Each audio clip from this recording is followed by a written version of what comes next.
नमस्कार शेतकरी बांधवांनो, स्वागत आहे तुमचं आपल्या विश्वासू चॅनल सत्याची शेतीमध्ये। सध्या देशभरात एकच चर्चा सुरू आहे, भारत आणि अमेरिकेमधील नवीन व्यापार करार। सरकार म्हणतंय हा करार देशासाठी फायदेशीर आहे। मंत्री पियुष गोयल साहेब सांगत आहेत शेतकऱ्यांच्या हिताचं पूर्ण संरक्षण केलं आहे।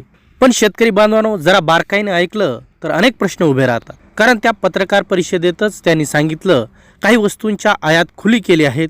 उदाहरणार्थ एक्स्ट्रा लॉंग स्टेपल कापूस, सोयाबीन तेल, पोल्ट्रीचे काही प्रोडक्ट आणि इतर काही कृषी माल। मग प्रश्न असा पडतो, जर आयात खुली केली तर शेतकऱ्यांचं संरक्षण नक्की कसं? सरकार म्हणतं भारत सरकार थेट आयात करणार नाही, पण व्यापारी अमेरिकेसोबत करार करून आयात करू शकतात। म्हणजे उद्या काय होईल?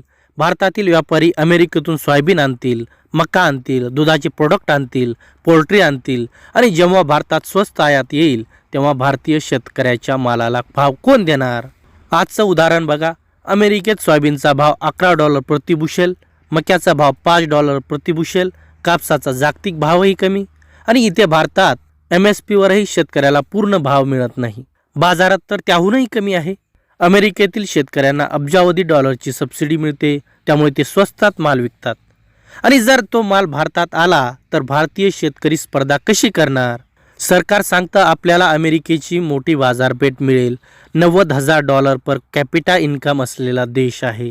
पण प्रश्न असा आहे, आपल्या शेतकऱ्याचं उत्पन्न वाढलं का? PM किसान अजूनही ₹6,000वरच।